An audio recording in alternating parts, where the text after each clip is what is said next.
for November 8, 2002. Biography with Harry Smith. The Rat Pack. They ruled over their own kingdom, where women were broads, liquor was booze, and cool was whatever they said it was. Frank Sinatra, Dean Martin, Peter Lawford, Sammy Davis Jr., and Joey Bishop. 5 men who could be funny and cruel, charitable and arrogant. The Rat Pack was friends with mobsters and turned Las Vegas into a playground for grown-ups. Our biography begins when Frank Sinatra formed the world's most exclusive club. The Rat Pack went on to influence American culture in New York, Hollywood, and all points in between. There were 5 mortal men to whom we gave immortality. Throughout the decade of the 1960s, they worked their special magic on us and left us spellbound. They made the squares feel hip, and even the cool cats were warmed by their presence. I'd like to introduce my bookmaker. He's way in the back there. They helped put an end to racial segregation in America by laughing bigotry out of existence. Hey, if all the women in Texas were as ugly as your mama, the Lone Ranger's gonna be alone for a long time, yeah! Like Pied Pipers, they led us out of the doldrums of the 1950s into the new frontier of a young president. 5 men who never even finished high school taught us that talent could overcome every disadvantage.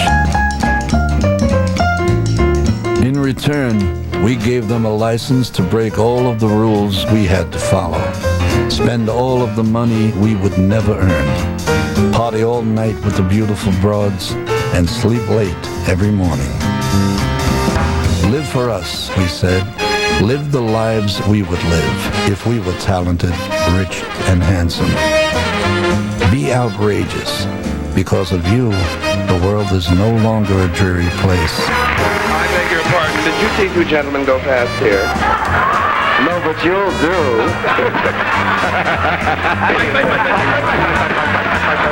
Cut. Spin around for Bubby. Spin around for Bubby. Spin around for Daddy. And now make a big finish for Zadie. Wait a minute, Sam. He didn't make Patsy kick. The press tagged them the Rat Pack, and the name stuck. Dean Martin, Sammy Davis Jr., Peter Lawford, Joey Bishop, and the man who put it all together, Frank Sinatra, threw us a party that lasted 10 years, and there hasn't been one like it since.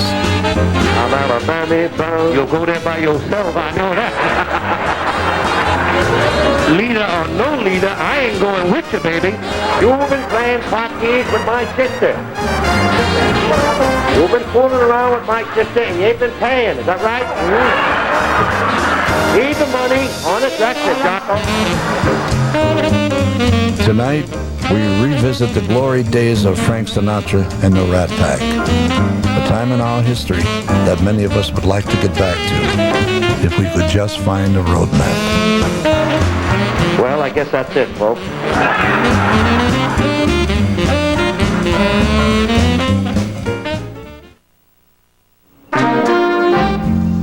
Hollywood, California, 1950. The story of the Rat Pack begins here, at the home of legendary actor Humphrey Bogart. Nearly every night, Bogey, the king of the movie tough guys, would invite a select group of friends over to drink and talk shop. Top stars like Judy Garland, Spencer Tracy, Katharine Hepburn, David Niven, and director John Huston were regulars. As the evenings wore on, the conversation invariably turned to the same ugly subject, the tyranny of the studio system. Back then, virtually every actor, director, and writer worked under contract to one of the major studios. If they wanted to keep their jobs, they were expected to take their assignments without question. The arrogance of studio bosses like Louis B. Mayer and Jack Warner infuriated Bogart, who was determined to call his own shots. Bogart and his friends began handing scripts back and demanding an active role in their own careers. Out of frustration, the studio bosses named them the Rat Pack.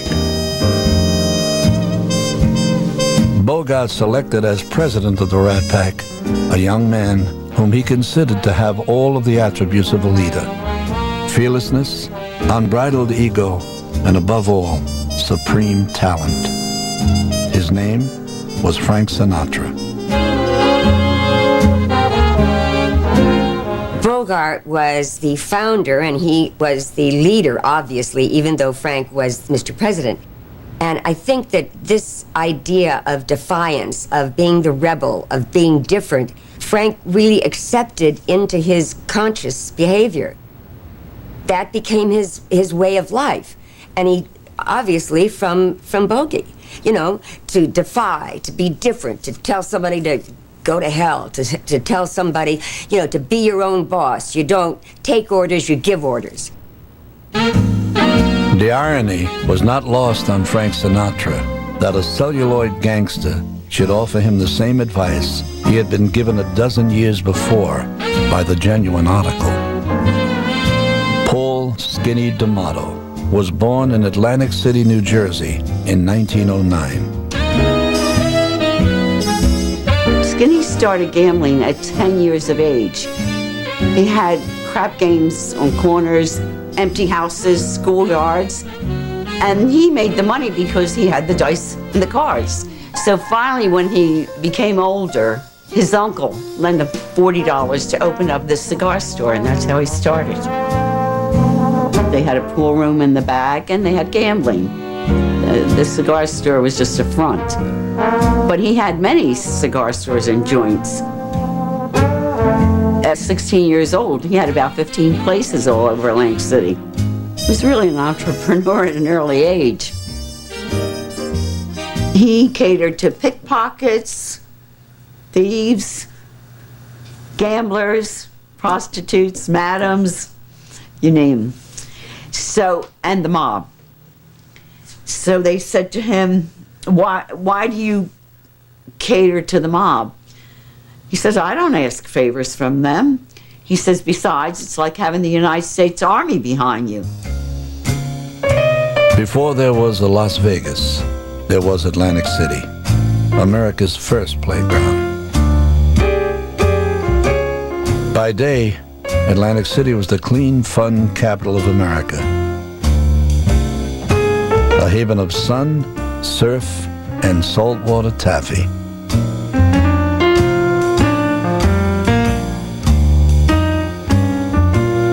Its world-famous boardwalk was the stage for countless parades and beauty contests, including the annual Miss America pageant.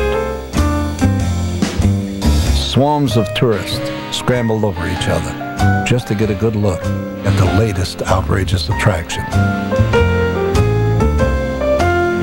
Men boxed kangaroos and lost. Cats boxed each other with gloves in a miniature ring. A woman dove off a 40-foot tower into a water tank on horseback.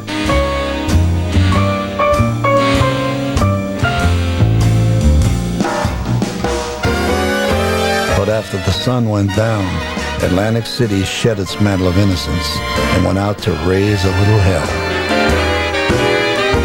On Kentucky and Missouri avenues, nightclubs, bars, and restaurants offered the best in food, drink, and entertainment.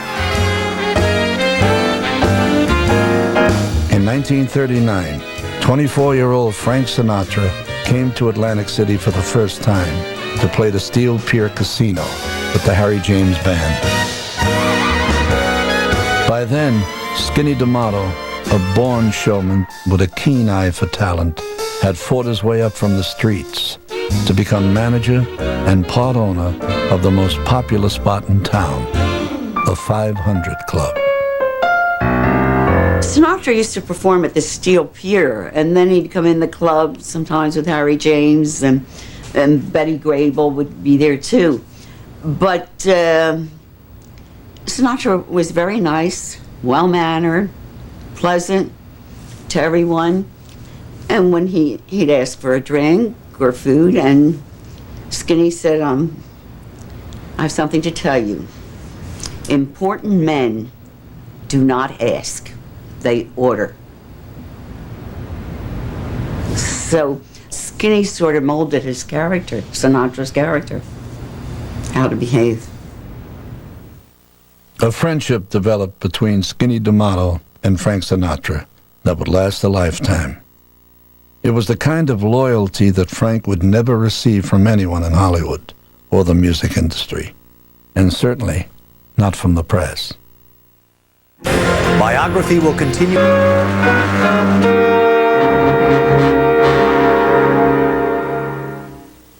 How and why Frank Sinatra came to be the one to see America through them can be explained in only one way.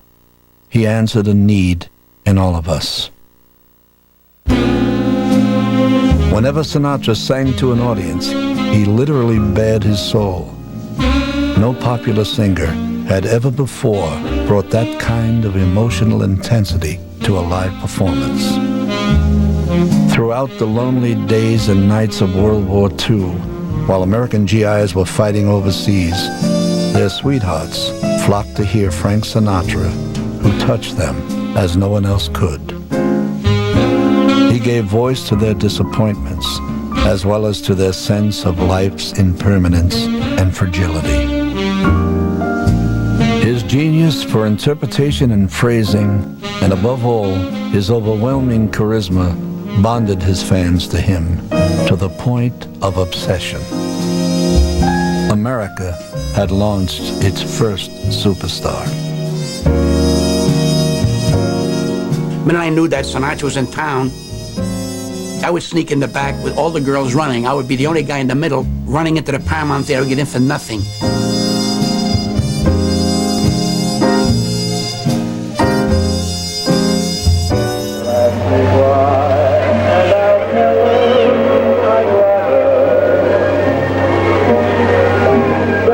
And I would sit there, and I didn't understand, because I was a young kid, what they were screaming at. I couldn't hear his voice that well. And you look, I said, what, skinny kid, why? I couldn't believe it, why? I thought they were sorry because he was skinny. That maybe he didn't have a sandwich, maybe he didn't eat this guy. And I'm saying maybe there's something wrong, because he was not an attractive man in those days. His jaw was sunken in. The girls were screaming, Frankie, we love you, Frankie, we love you. It went on and on. And I went, wow. Is that show business? Maybe they gotta like you because you're skinny and you look depressed, and the girls want to help you. Everybody wants to mother him.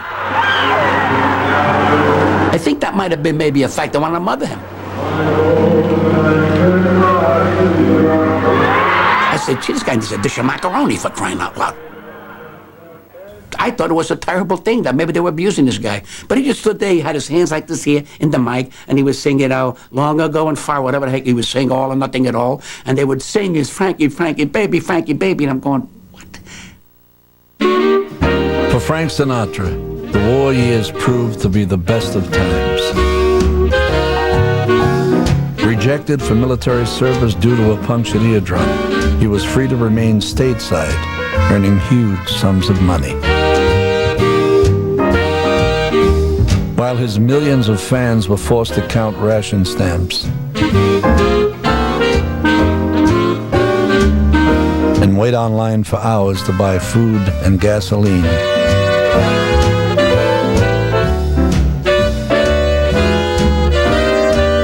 Sinatra enjoyed the life of a family man. He bought his wife Nancy a beautiful home in New Jersey. and showered gifts on his firstborn child, Nancy, the true love of his life. The Sinatras wanted for nothing. They even drove their own Chrysler convertible. But nobody seemed to care.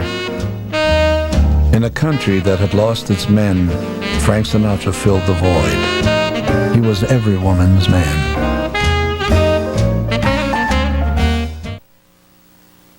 In 1941, Frank Sinatra was headlining with the Tommy Dorsey Band at the Michigan Theater in Detroit.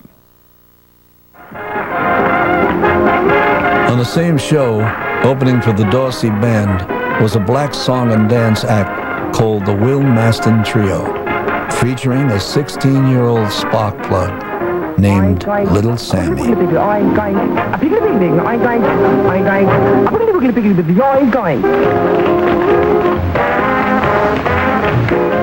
Sammy Davis had been performing with his dad and his uncle for more than 13 years.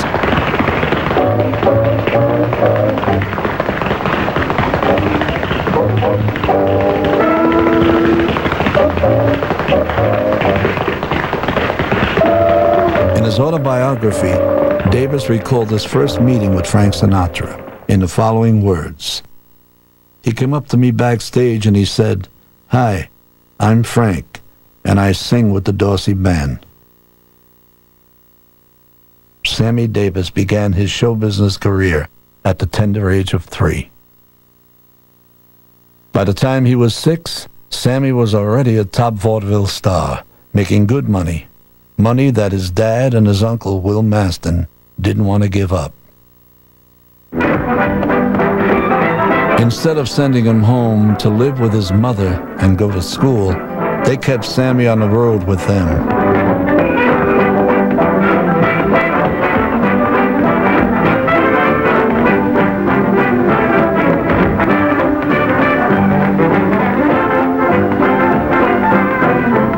One time I met them backstage, and Will Maston said to Sammy, and he was little, and said to Sammy, "This is your mother."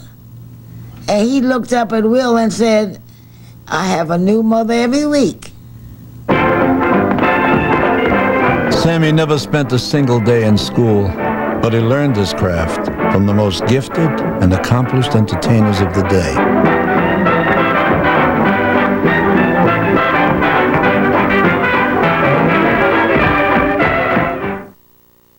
By the time he ran into Frank Sinatra, Sammy Davis was a seasoned professional who had toured America from coast to coast 23 times.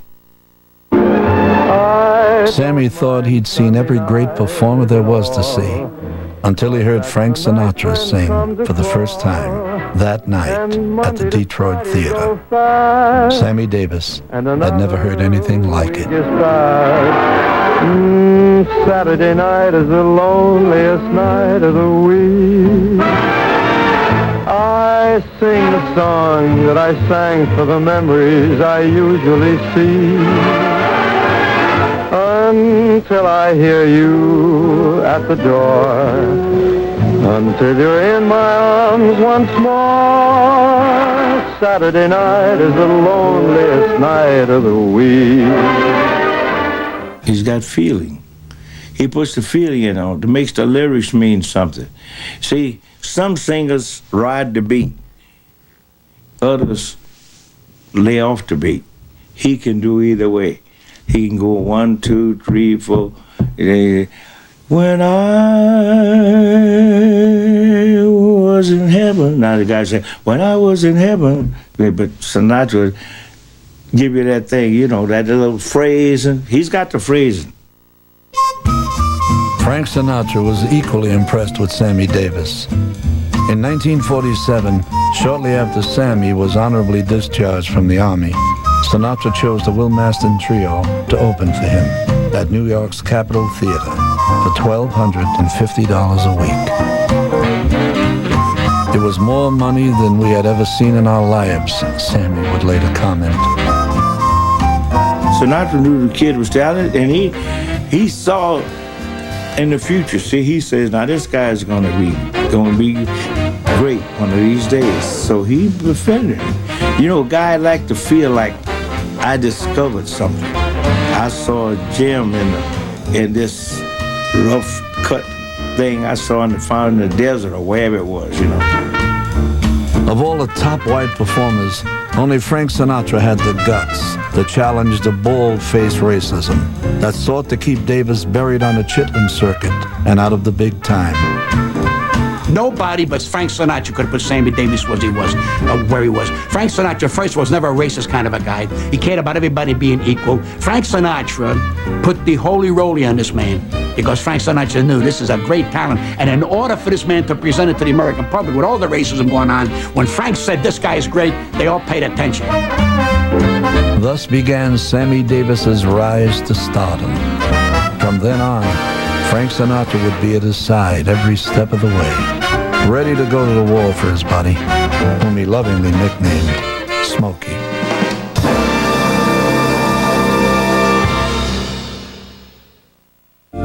Do you know which rat packer inspired the character Johnny Fontaine in the film The Godfather?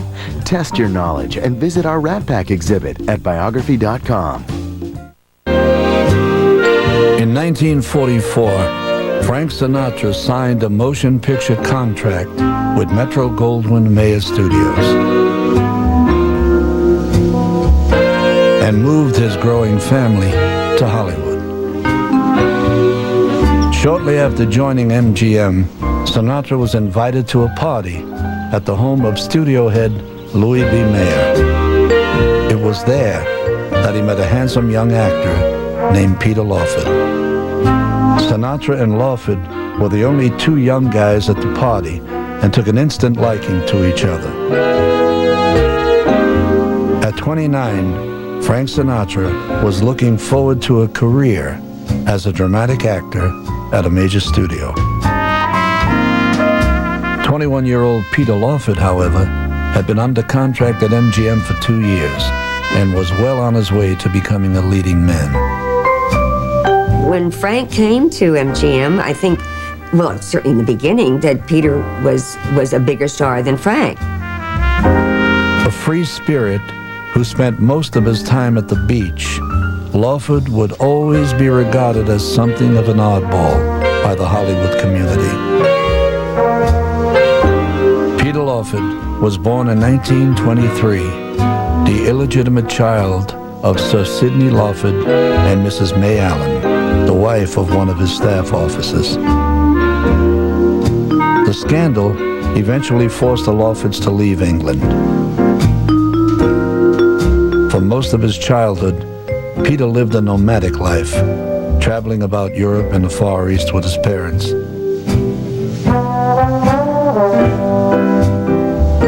Eventually, they settled in Palm Beach, Florida, as house guests of the American Nouveau Riche, who were eager to show off their blue-blood English guests.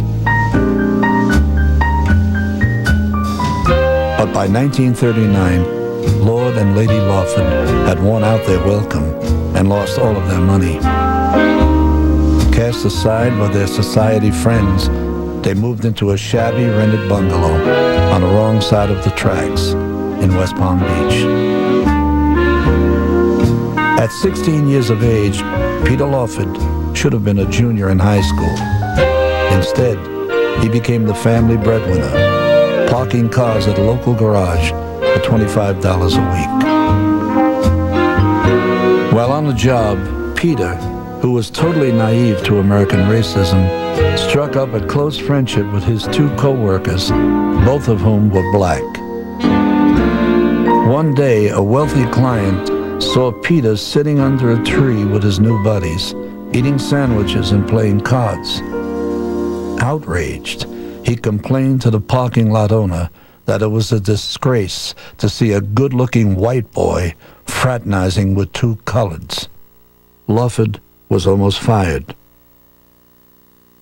That man was Joseph P. Kennedy. 15 years later, Kennedy would become Peter Lawford's father-in-law. In 1942, May Lawford borrowed some money from a friend and moved the family to Hollywood in the hope of getting her handsome son into the movies. Luckily for Peter, most of Hollywood's leading young actors were away, fighting in World War II. Louis B. Mayer, realizing the need for English actors for his studio's wartime movies, took one look at Peter Lawford and immediately signed him to a contract with MGM. May Lawford was determined to control her son's career. When MGM rejected her demand that she be hired as Peter's manager, she went directly to Louis B. Mayer and told him that her son was a homosexual who needed supervision. Peter was a victim of his mother, who wanted to really be Lady Lawford. Peter definitely had a certain, quote, something. He was very popular in terms of fan mail and all of that, and he was a doggone good actor. And he brought a Cary Grant kind of suaveness to his roles. By the time Frank Sinatra reported for work at MGM, Peter Lawford was receiving thousands of fan letters each week. Because he disguised it so well, Lawford's fans never noticed that he had a deformed right arm, the result of a childhood accident. What happened? Like Sinatra, Lawford was also 4F, but he often played the part of a soldier. During World War II, Peter Lawford served in the private army of Louis B. Mayer. Laddie, you get bigger, but you never grow up. He flew countless missions over enemy territory without ever leaving the ground. With Lassie as his co-pilot, Lawford fought the good fight on the MGM backlot.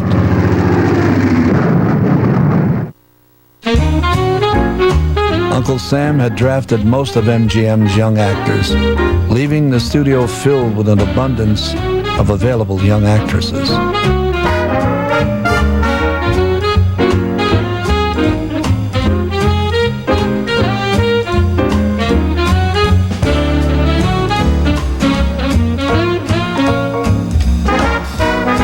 Peter Lawford and Frank Sinatra were like kids in a candy store.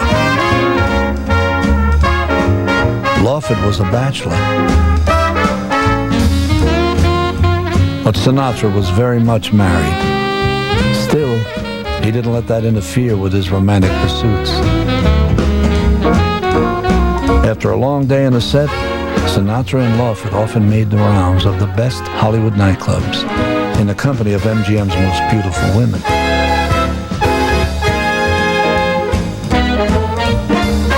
In 1946, Peter Lawford was in the midst of a torrid love affair with a sultry actress named Ava Gardner. Ava was, in my book, a true beauty. Ava would come in a shirtwaist and skirt, and no stockings, kick off the shoes. The feet were as beautiful as every other part of her. In his early years at MGM, Frank Sinatra hardly noticed Ava Gardner, embroiled as he was with Hollywood's reigning queen, Lana Turner. Lana Turner was signed to MGM. That's where I first taught Lana to walk down the stairs in Ziegfeld Girl. Then I took her on the set where she was going to walk down those stairs, and nobody ever did it greater than she did. 3 years earlier, Lana Turner had broken Lawford's heart when she abruptly ended their romance. Now, the shoe was on the other foot. Frank Sinatra would dump Lana Turner after she insisted he divorce his wife Nancy and marry her. I can see a steeple surrounded by people. In 1946, Frank Sinatra and Peter Lawford made their first film together. It happened in Brooklyn. Sinatra expected great things from the picture. Already the most popular singer in America, he had been given a dramatic lead opposite Katherine Grayson, one of MGM's top stars. About my coming in after midnight, do you? Oh, of course not. Good night, Danny. It's been a wonderful evening. Gee, I guess we're going steady now, huh, hey? His co-star, veteran showman Jimmy Durante, christened him Moonlight Sinatra. At the start of production, Peter Lawford was to have only a small speaking part. You know, we gotta start rounding up a doll for you. A doll? A chick. Or as they was known in my youth, a sweet patootie. Spending all my money for But at the last minute, the director, hearing that Lawford did a mean jitterbug, gave him a dance number in the film. You say you look too swell to be seen with me. When the picture was released, the LA Times gave Frank Sinatra lukewarm reviews for his acting, while Peter Lawford's dance routine was hailed as a showstopper. I think maybe people forget at that time how important he was. He really was a big star. He was the leading young man at MGM. In 1948, Collier's magazine named Peter Lawford the most popular romantic lead in the movies. But behind the perfect face and debonair manner, Lawford was a man tormented by feelings of profound inadequacy. Unable to free himself from the chains of his parents' disgrace and the loss of a legitimate heritage, Peter Lawford would always be haunted by the demons of his childhood. To me, that is the sadness, because Peter could have been what we call a really terrific leading man. In that same year of 1948, Frank Sinatra fell madly in love with Ava Gardner. At that point, he distanced himself from Peter Lawford. For the next 20 years, their relationship would always be a raging storm, filled with battles over women, money, and power. You are watching The Rat Pack on Biography. In July of 1946, Frank Sinatra was just settling into his new life in Tinseltown. Back in Atlantic City, Frank's old pal, Skinny D'Amato, was about to give another Italian singer the biggest break of his life. If you were willing. 28-year-old Dean Martin had been crooning his way around the nightclub circuit for 10 lackluster years. Pity me. A tough kid from a tough neighborhood in Steubenville, Ohio, Dean Martin first aspired to become a prize fighter, then a professional gambler, and after that, even a gangster. Dean was a familiar face to patrons of the less exclusive clubs in Times Square, where he'd be found most nights hustling gigs or hanging out with other performers, all waiting for their big break. Back then, his best friend and roommate was singer Sonny King. Dean Martin and I lived together for 5.5 years at a place called the Bryant Hotel. In fact, they have a plaque, 616. We lived in room 616, and they said this room was occupied by Dean Martin and Sonny King, who never paid the rent. We were both amateur fighters, boxers, you know, and we used to charge people $5 a piece, come and watch us fight up in the room. We get about 10 guys for $50. Dean had just had his nose fixed. So I hit him a shot in the ribs, and so the guy, bong, he made believe he had the end of the round. As I turned around, Dean gave me a shot in the back of the neck and the shoulder blades, and I went flying out the window, 6 floors up. Luckily, they were the old-fashioned shades. They were made out of iron, the blinds, the Venetian blinds, and I hung on to the Venetian blinds. And Dean was laughing, you know, kind-hearted Dean. He was laughing like hell, you know, and they finally pulled me up, but they scraped my whole chest coming up, and I was bleeding. And I tell you, I beat the hell out of him.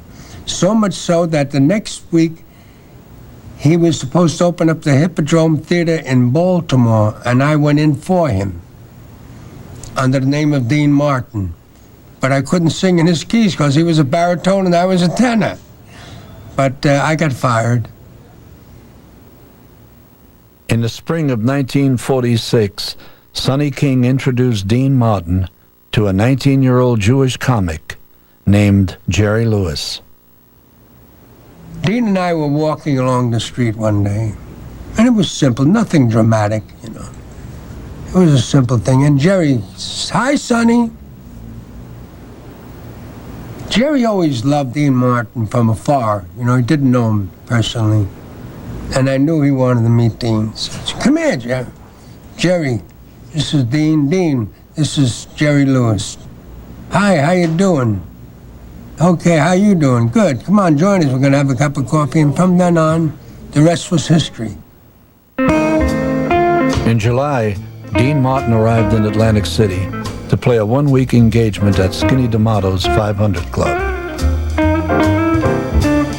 By sheer coincidence, Jerry Lewis had been working at the 500 Club for a week before Dean Martin arrived, but his act had not gone over well. His entire show was nothing more than an old vaudeville routine, commonly known as the record act.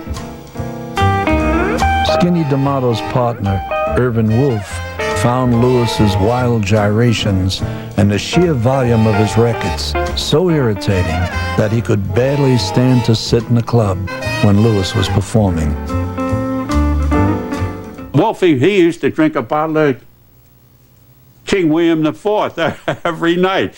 But boy, he didn't like Jerry Lewis at all. By the time Dean Martin took the stage at the 500 Club, Skinny D'Amato had handed Jerry Lewis his walking papers.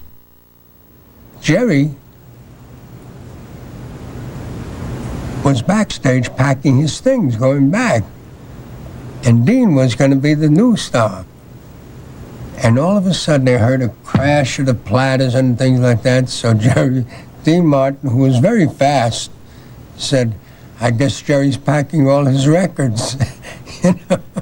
And Jerry heard that, and through anger, sometimes you can become funny. And he walked out, "I don't think that's very nice, Dean," you know.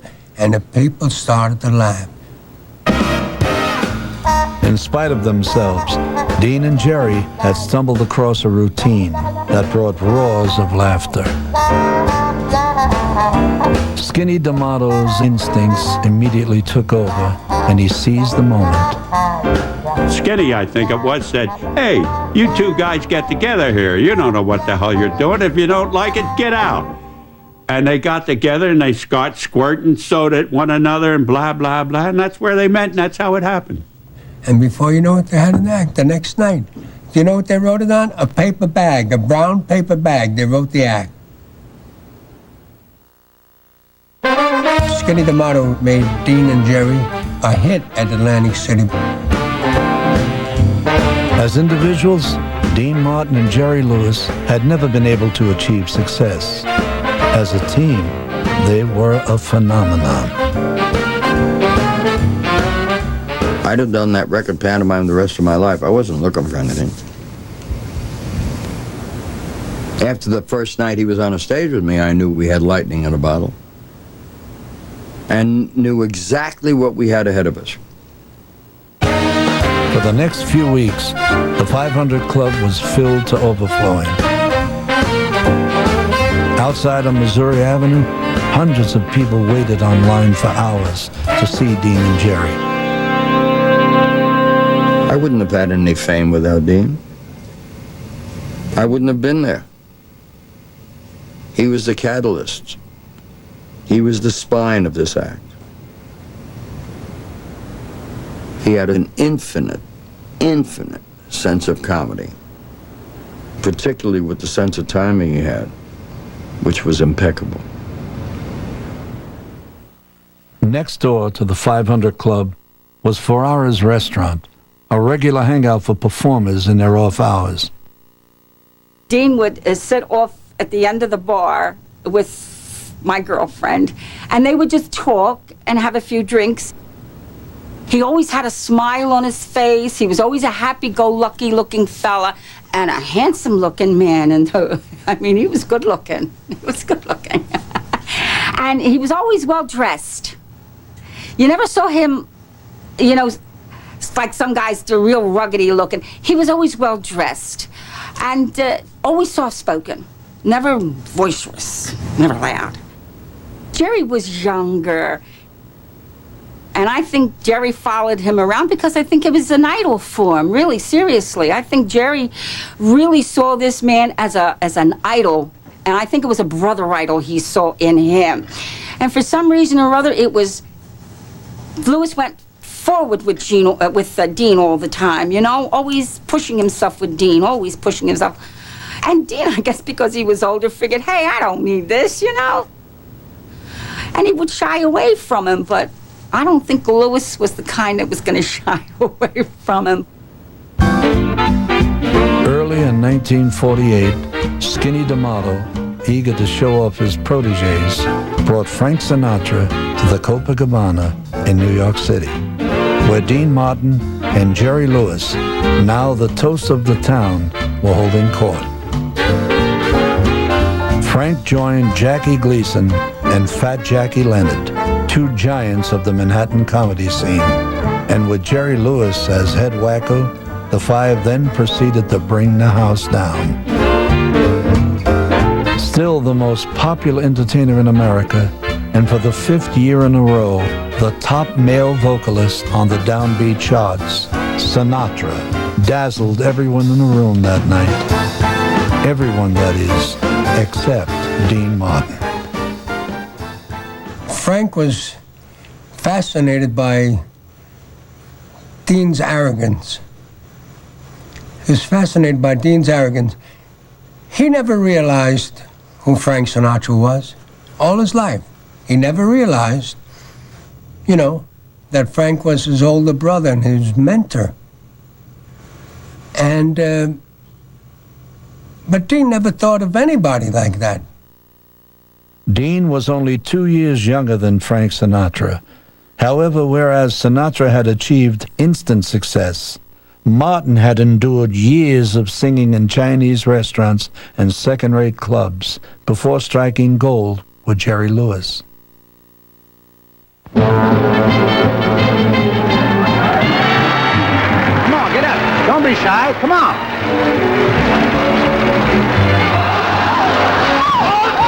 Within months, Dean Martin and Jerry Lewis would sign a contract with Paramount Studios and move to Hollywood.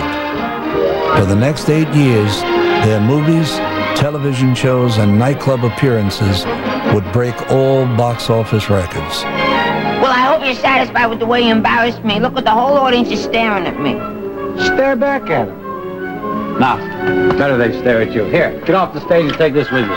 For you're my Mary. At long last, Dean Martin would be the rich and famous star he had always known he could be.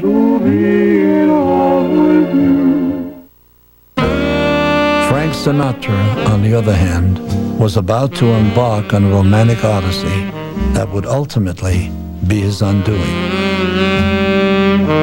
In the end, Sinatra would lose his family, his movie and recording contracts, and the loyalty of his fans.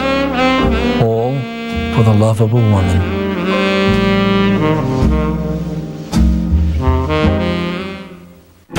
You are watching Biography on A&E.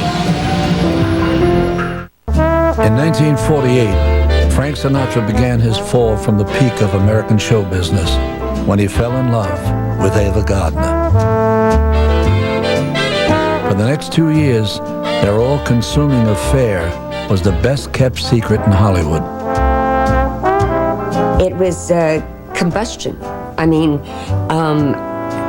as I'm sure that their passion was combustible, they were as well.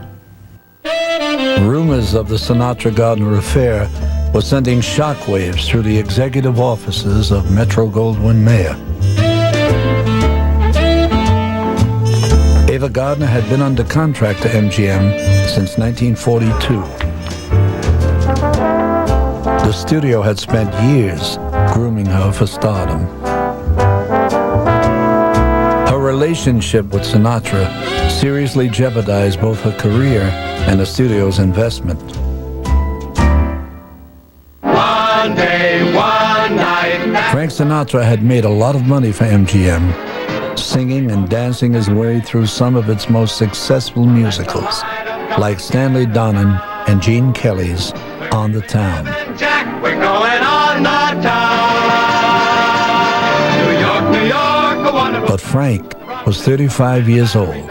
As far as MGM was concerned, his best years were behind him. In January of 1950, Sinatra officially walked out on his marriage and announced his intention to marry Ava. Almost immediately, his world began to fall apart. The first blow was delivered by the press. A small army of reporters and columnists hounded Sinatra and Gardner wherever they went, turning their romance into America's first tabloid scandal. Letters from outraged fans began pouring into the mailroom at Metro-Goldwyn-Mayer. MGM executives were stunned by the level of public outcry being directed against Frank and Ava. Studio head Louis Mayer told Sinatra to end his relationship with Ava immediately. When he refused, Mayer retaliated by announcing a buyout of Frank's contract a year ahead of time and sending the check directly to his wife, Nancy.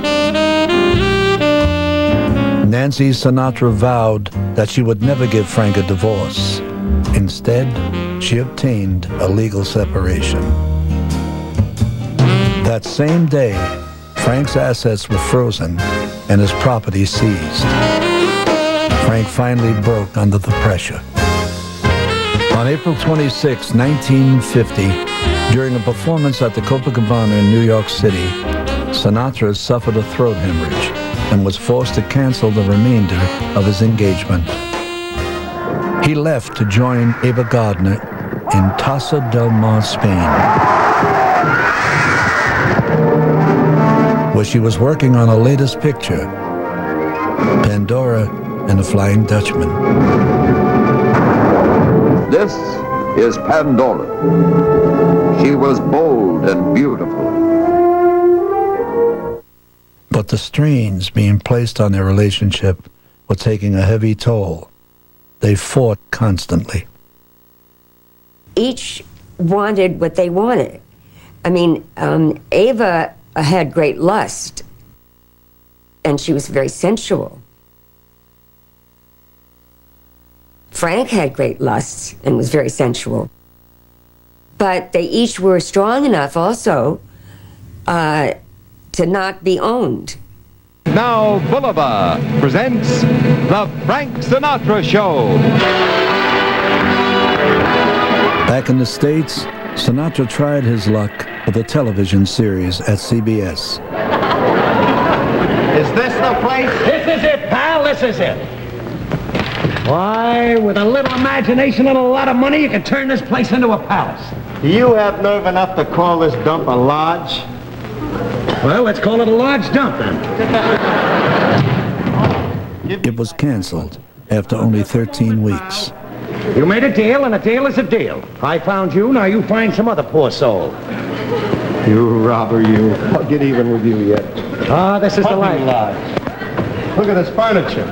Say, do you think this thing is strong enough to hold me? Are you kidding? You could sit on a hammock made out of Kleenex. Frank's record sales had been steadily falling. For the first time in 7 years, Downbeat magazine had dropped him from top male vocalist to number 5. In a desperate attempt to revive his singing career, Sinatra recorded Mama Will Bark, a novelty tune with television personality Dagmar. It flopped. Then when he did that thing with Dagmar, Dogs Don't Bark, I wanted to throw myself out the window. But in those days, he needed the money. In fact, the dog almost became a bigger star. Columbia Records eventually refused to renew Frank Sinatra's contract.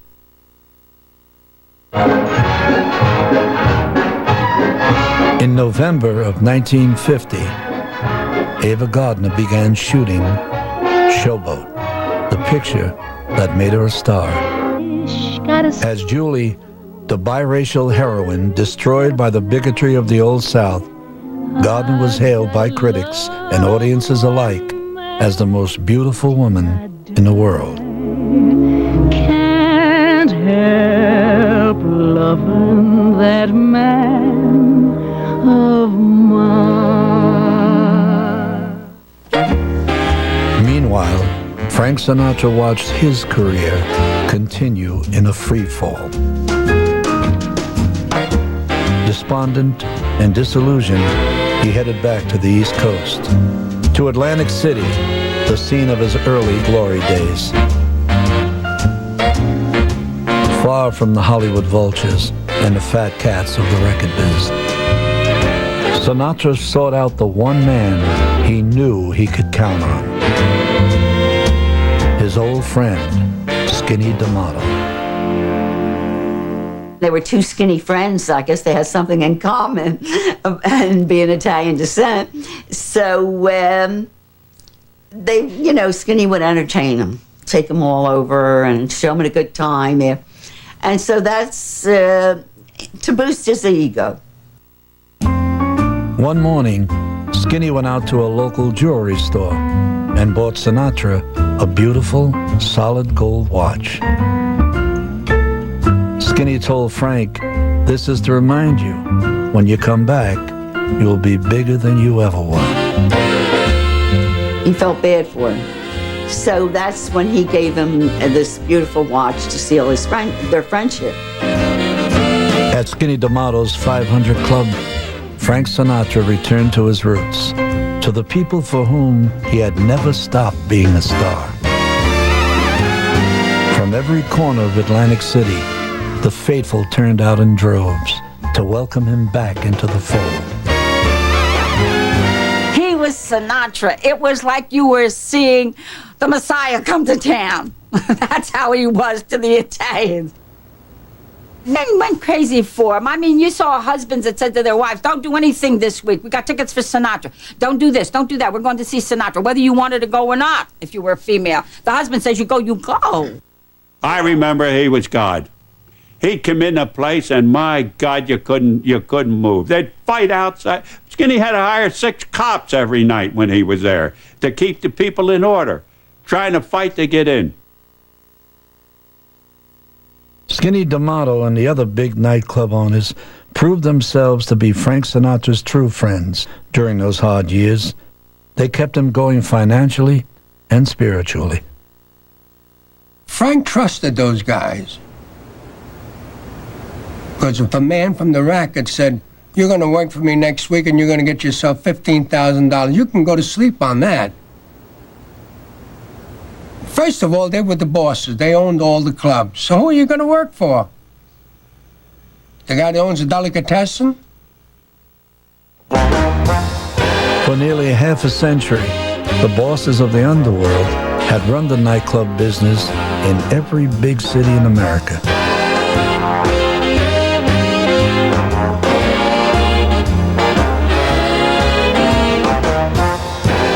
Just after World War II, they moved their base of operation to Nevada, the only state in the nation where gambling was legal.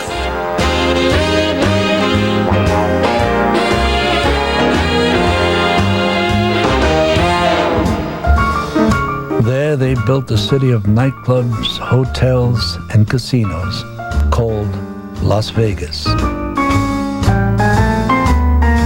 One of the founding fathers of Las Vegas was Mo Dalitz, a former boss of the Cleveland mob. Mo Dalitz was one of the owners of the Desert Inn, the Stardust, the Frontier, the Silver Slipper, you name it. He was the boss. He was a great, great guy. Dalitz, a close friend of Skinny D'Amato, gave Frank Sinatra a contract to sing at the Desert Inn. On any given night, you could walk into the Desert Inn and hear Frank Sinatra sing a 2-hour set for the price of a 50-cent Coke. The backbiters whispered that he had thrown it all away for nothing. But Frank Sinatra had gotten what he wanted, and to hell with what it had cost. You are watching The Rat Pack on Biography. While Frank Sinatra struggled to make a living singing in nightclubs, Dean Martin had become half of the hottest new comedy team in America. That we have found a feeling higher than high, my own, my only, my all. Martin and Lewis's first picture, My Friend Irma, had been a runaway smash hit. Within months, Paramount rushed out a sequel, My Friend Irma Goes West. Both films made millions. And they're even funnier than ever, with Dean Martin singing a raft of new song hits. Yours, love is yours, because... In 1949, Dean Martin and Jerry Lewis were booked to appear at the Flamingo Hotel in Las Vegas. The Flamingo had started out as the folly of gangster Benjamin Bugsy Siegel. By the time he completed it in 1947, his poor planning had cost the mob millions of dollars. In retribution, the boys closed Bugsy's account permanently. Flush with their newfound wealth and fame, Dean and Jerry arrived at the Flamingo with an entourage of friends and family.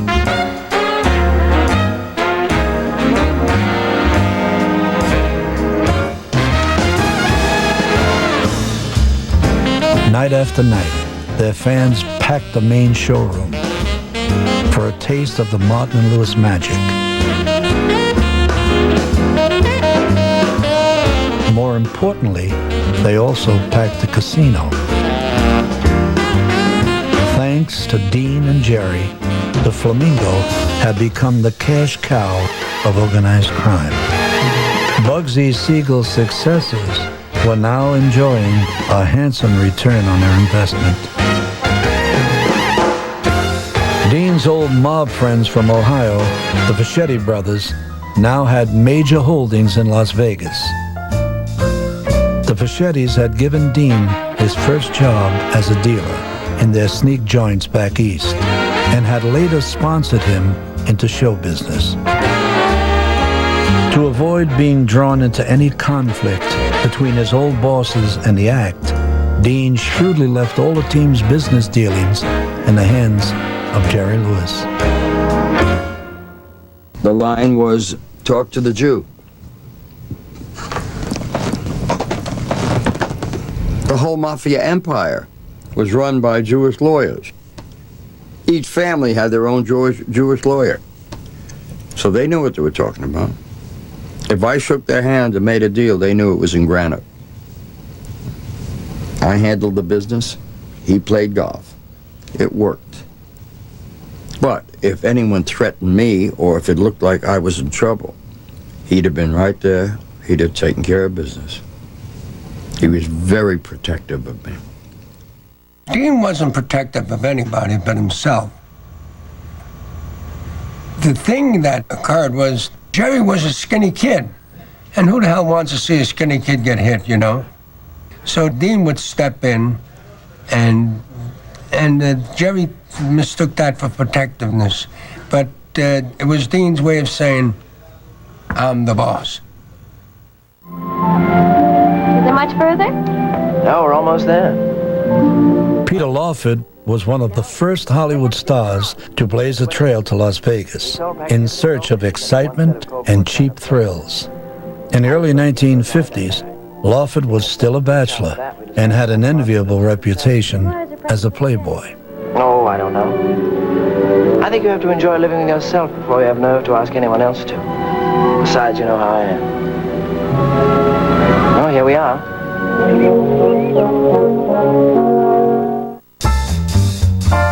From time to time, Peter Lawford worked in Vegas with his old MGM co-star, the great showman, Jimmy Durante. Lawford's favorite haunts in town were the cocktail lounges, where he often made the scene with rock and rollers like Louis Prima and Keely Smith. Our people basically were the cab drivers, the showgirls, the waitresses, the hookers, the dealers. Those were the people that supported us. When we were working, we worked till 6 o'clock in the morning, till 5, 6, 7 o'clock in the morning. Peter was just such a nice man, such a class. He's a class act, he really is. And I loved Jimmy Durante. Jimmy Durante was the best, bar none. And Jimmy and Peter got along wonderful, and Jimmy really loved him. Peter was good on stage. He was adorable. He could sing a little bit, he could dance a little bit, and he knew a lot of interesting stories he could tell.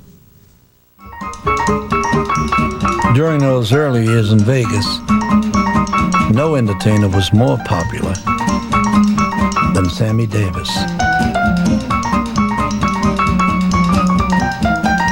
Davis regularly headlined at the New Frontier Hotel. Night after night, the all-white audiences packed the showroom to see Sammy give them everything he had.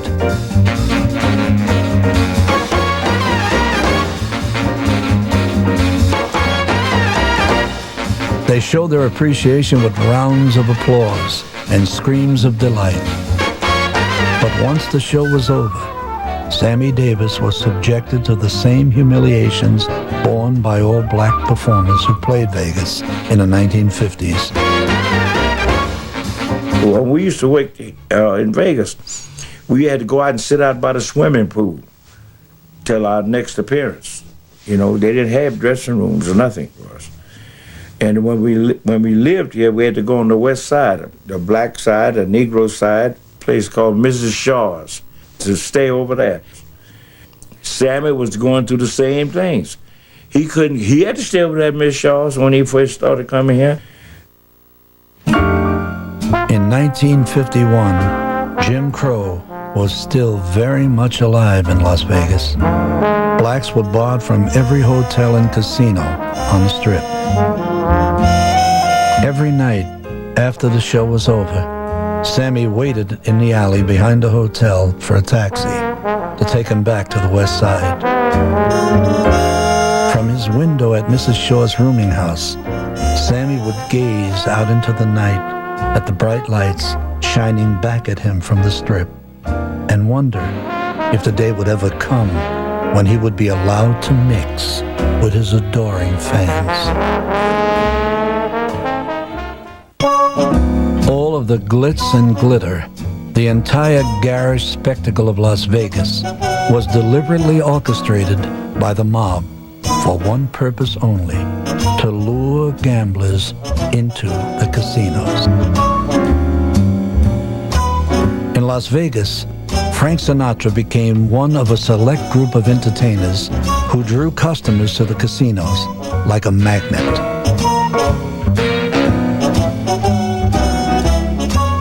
Frank brought in gamblers, Dean brought gamblers, Sammy brought gamblers, Louie and I brought gamblers, Joey Lewis brought gamblers, Patty Page, Jimmy Durante brought in gamblers.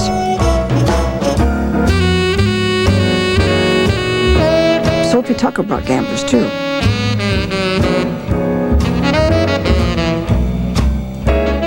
The rooms couldn't pay for themselves.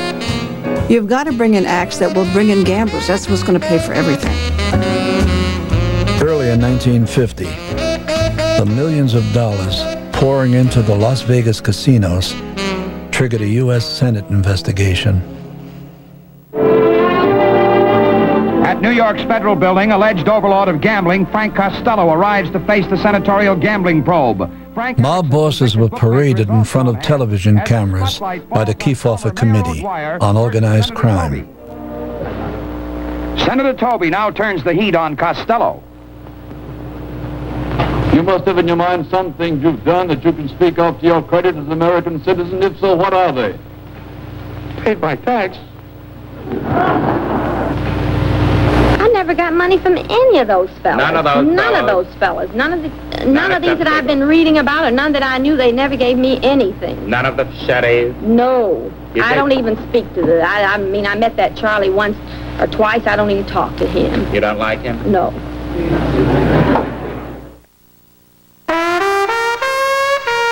On March 1st, 1951, Sinatra was subpoenaed by the committee. Fortunately, he was allowed to testify at a private interview in his lawyer's office at the top of Rockefeller Center at 4 o'clock in the morning. Had Sinatra been made to testify publicly on national television, it would have certainly destroyed what was left of his career. In the years to come, Frank Sinatra would be asked many times to choose between betraying his friends or being labeled a gangster. To his credit, his loyalty never wavered. He wasn't a gangster. But you know something? The mob people, they liked the guy. Again, he made those guys squirm. If the wise guy knew that Frank was mad, they went, gee, can you call him? What did I do, sir? Frank, what's he? They'd have killed for this man. They'd have absolutely killed for this man.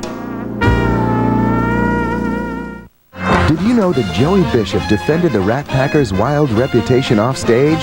He says Dean didn't drink. He played golf every morning for $5,000 a game. 31st, 1951.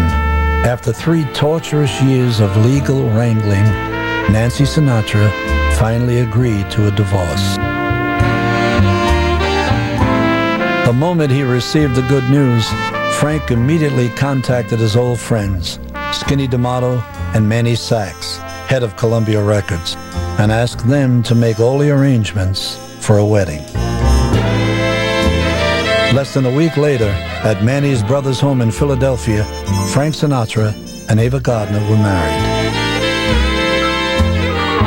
Frank and Ava hoped that their marriage would legitimize them in the eyes of the press and earn them a certain degree of courtesy. But even on their honeymoon in Florida, they were chased down the beach and barraged with insulting questions. Ava remarked bitterly, "The reporters used to ask me, how does it feel to be a homewrecker? Now they ask me, how does it feel to be the wife of a has-been?" In December, 1 month after their marriage, Sinatra and Gardner flew to London to appear at a benefit for Prince Philip. They organized a handful of us to fly over there for the benefit. Frank, Ava, myself, Janet, a handful of other people, okay? We arrived, they put us up at a hotel called the Washington Hotel. We are just wasted and wiped out. I mean, that's a lot of flying.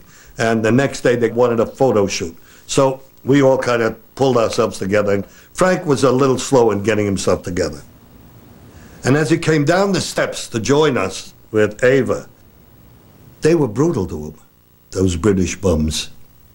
Well, the Mr. Sinatra finally has agreed to join us. Well, welcome. Shall we get you a throne? I mean, the things they said to him, and that was when things were tough for him. Frank was always a gentleman. I gave him so many marks in those days. I mean, really, I could see how lonely he was, how desperate he was, and Ava extending herself and helping him during that period of time. Frank was really in trouble then in 51. Listen, I'll take you to the dance and then I'll take you to Coney Island. Oh, that sounds great! Not funny, but it's cool. And they asked me at the Morris Agency, which was handling him, would I give him a shot on the Texaco show. I'll take you to Coney Island, too. Yeah, I'll take you to the beach and we'll sit on the boardwalk. Oh, that sounds nice. Yeah, well, I'll take you to the beach and we'll sit on the boardwalk. Yeah, I'll buy you a 50-cent dinner. Finally got rid of me, eh? Yeah, I told you. Who you going? And they said to me, you can have him for $2,500 a show. And I got so mad, I started to use four-letter words and curse words. I said, wrong. He's a heavyweight. He's a star. He's a star. The position that he's in now, how dare you? When Francis dances with me, holy gee, I'm as gay as can be. I take it. I said, I'm giving him more than the top. I'm giving him $7,500 for one performance. Because if you're doing this to Sinatra, what are you going to do to me? What are you going to do to the other clients? In March of 1952, the Sinatras attended the premiere of Frank's new picture, Meet Danny Wilson. But unlike previous years, the fans weren't there.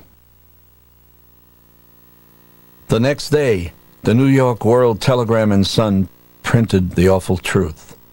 Gone on Frankie in 42, gone in 52.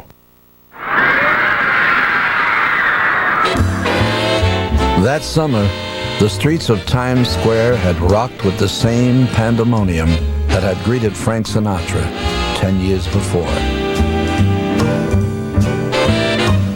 A new generation of teenage fanatics besieged the Paramount Theater to get a glimpse of their new heroes, Dean Martin and Jerry Lewis. I don't think we can hear. What? During their first week at the Paramount, Martin and Lewis broke Sinatra's old box office record. Oh, how happy you are. We just want everybody to know that we're the happiest guys in the whole world. Yeah, we are. It's the greatest thrill of our lives. My name is MacArthur. This is unbelievable. Thanks to his partnership with Jerry Lewis, Dean's future was now rock solid. But there was already trouble in paradise. Dean was clearly the less popular half of the team, and many saw him as merely the organ grinder to Lewis's monkey. Dean didn't mind. It was better than shoveling coal in Yorkville or wherever, Victorville or wherever else he came from, you know? So, and a lot of us settled for that. You know, it was better than where we were. So what are we arguing about? In his own nonchalant style, Martin rationalized that it was a small price to pay for the fame and fortune that was now his. In the end, however, Dean would have to choose between playing second fiddle to Lewis or trying to make it on his own as a solo performer. Do you know which Rat Packer inspired the character Johnny Fontaine in the film The Godfather? Test your knowledge and visit our Rat Pack exhibit at biography.com. In 1951, Sammy Davis and the Will Maston Trio got their first booking at Ciro's, Hollywood's premier nightclub. It was the turning point in Sammy's career. His presence on the stage felt like there were fans that were pushing your body against the back of your seat. And I knew I was experiencing lightning in a bottle. He stopped the show cold, and it was an incredible performance. The teenage wonder, to whom Frank Sinatra had extended a helping hand all those years ago, had finally made it to the top of the marquee. Well, what happens if that... Sammy went on to conquer the hot new medium of television, regularly guest starring on all the big variety shows.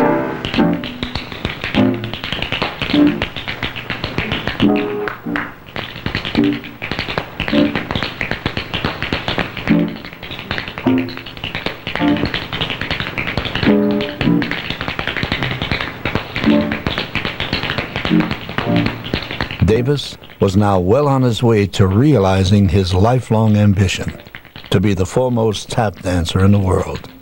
The skill with which he was able to execute the most difficult routines was unequaled. No dancer in the business could touch him.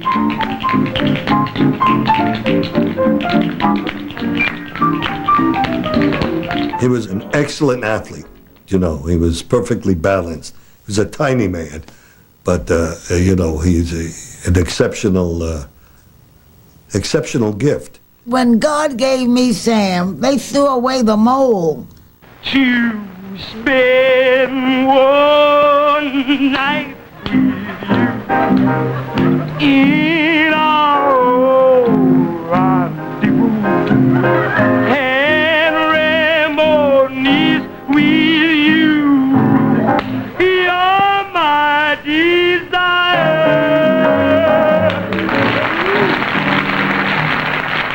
I mean, who do you know that can sing, dance, play instruments, be funny, and then be very nice at times, you know, most of the times? Who do you know? Sammy had everything to look forward to. He could never have imagined that the nightmare of his life lay just ahead, or that Frank Sinatra would be the one to come to his rescue.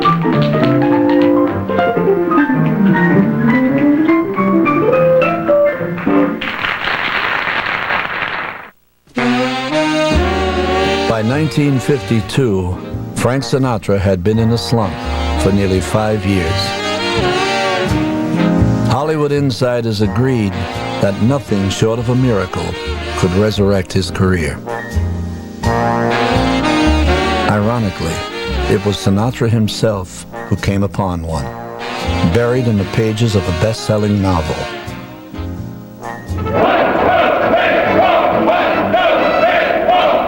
The character of Private Angelo Maggio, the doomed Marine in James Jones' World War II drama From Here to Eternity, seemed to have been written for Frank Sinatra. From the moment he finished reading the book, Sinatra was convinced that he had been born to play Maggio. At that point, Frank Sinatra was so far out of the loop that he didn't even have an agent. But he did have a wife who was a major star. So it fell to Ava Gardner to persuade Harry Cohn, head of Columbia Studios, to let Frank make a screen test. It's my knowledge that he offered to do it free. He didn't even want any money. But it's also my understanding that Ava made the phone call that got it. Ava had called Cohen from Africa, where she was working on the MGM safari epic, Magambo, with Clark Abel. At Columbia Studios, Frank Sinatra's screen test convinced everyone, except Harry Cohn, who told Frank he'd get back to him. With nothing else to do, Sinatra then flew to New York for a few club dates. Let me tell you what happened. My first marriage, my honeymoon, we had the room where the camel sign was, because it was the cheapest room. When you opened the window and that camel sign went, smoke came into our room.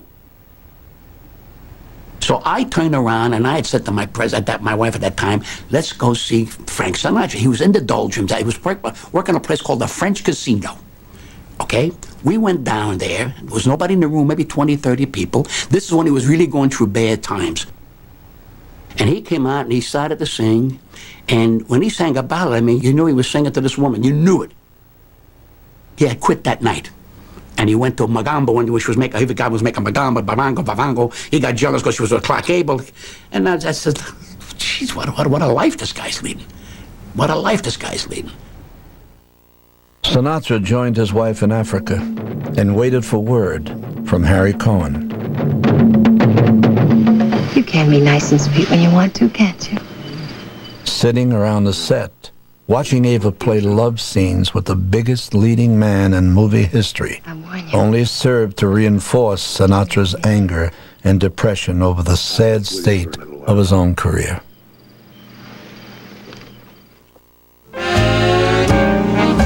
Tensions between Frank and Ava were running at a fever pitch. By the time Harry Cohn cabled Sinatra to report for work on From Here to Eternity, the Sinatra-Gardner marriage was in ruins. Sinatra took the next plane to Hawaii, where From Here to Eternity was already in production.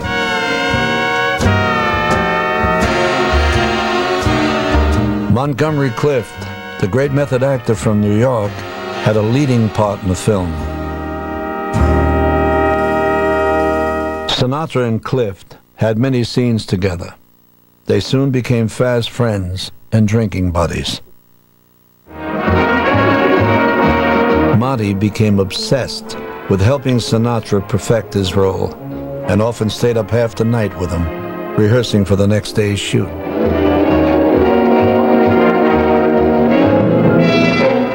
Why, it's Angelo Maggio. Greetings, Mrs. Gibb. Vegetables. Who's the broad? My sister.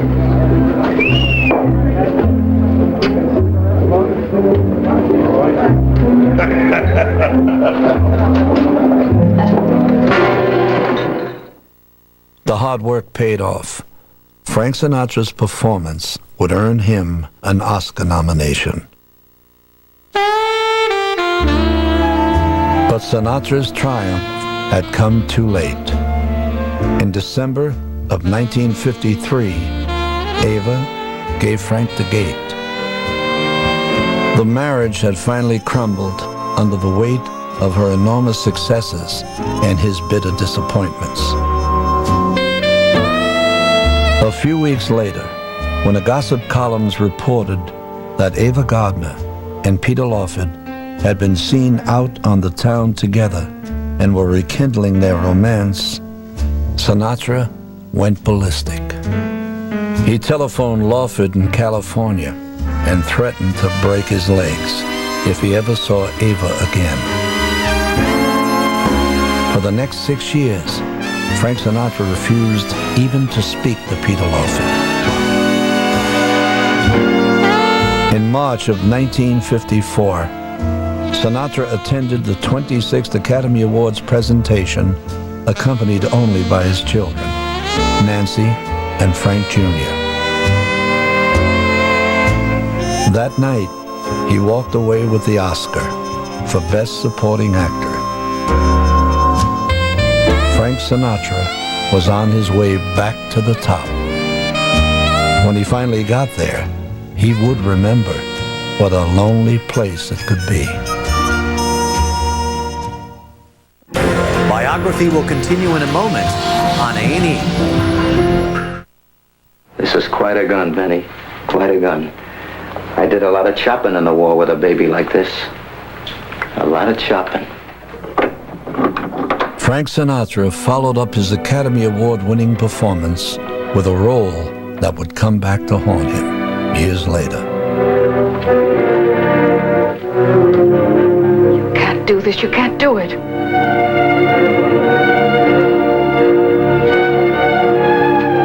You're wrong, lady. Take a look. Come on, take a look. In Suddenly, Sinatra played a mentally deranged combat veteran hired to assassinate the President of the United States. I can do it, and I'm going to do it. But you're an American citizen. Sure. And at 1 minute after 5, I'm going to be a very rich American citizen. You'll never get away with it. Shut up. I got a stomachache. Take a pill. Maybe the old man's right, Johnny. It's a terrible thing, a terrible thing. Turn it off, will you? Just another man, a man. But the president. Yeah, I never killed a president before. At age 39, Frank Sinatra became one of the leaders of a revolution in American cinema. Frank was the teacher of us all. He was part of that modern generation. You know, we were not Americans in that classic style, and the war was over. And all the Americans that were in movies up to that point with crew cuts and T-shirts that said Georgia University and played all the good guys, those days were over. The war had changed it all. Nobody knew it, but we did. Sinatra, the irreverent, streetwise tough guy, fit the times perfectly. By sharp contrast, Peter Lawford, the polite English gentleman, seemed painfully out of date. Peter had a snappy 3 or 4 years early in his career. Very early. After that, nothing happened. You know, he'd run from one part to another. You remember those movies. In 1953, It Should Happen to You starred Lawford in a familiar role of a suave urban bachelor. Where are you going? What is it? Aren't you going to go around Columbus Circle? What for? Oh, to see it. It? What this whole date's about. What? What I've got that you want. It Should Happen to You was Peter Lawford's swan song as a leading man. It would be many years before he was asked to work in the movies again. Is it anything? Is what? You and he. Oh, no.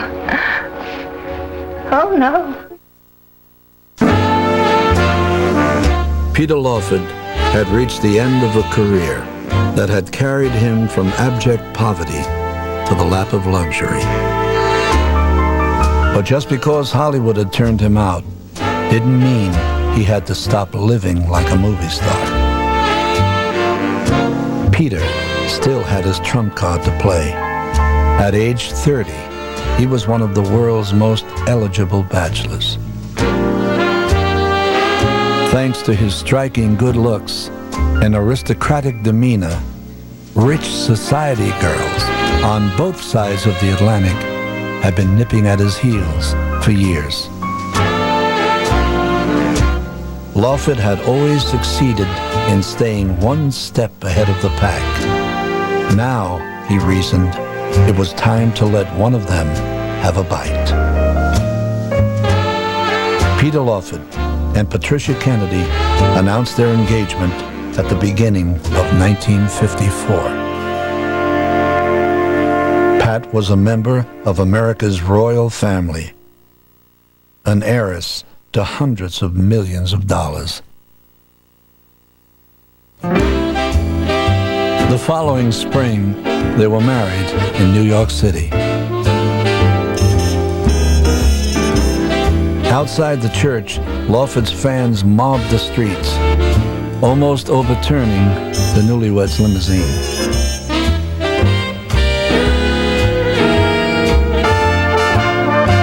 Joseph P. Kennedy was reported to have said, "The only thing I can imagine that would be worse than having your daughter marry an actor would be having your daughter marry an English actor." Peter Lawford was now the son-in-law of one of the most powerful men in the United States. The same man whose cars he once parked back in Palm Beach during his impoverished teenage years. Peter wasn't aware of it, but the Kennedy family had already decided to cast him in the most important role of his life. There was just one catch. Peter would have to find a way to mend fences with none other than Hollywood's man of the hour, Francis Albert Sinatra.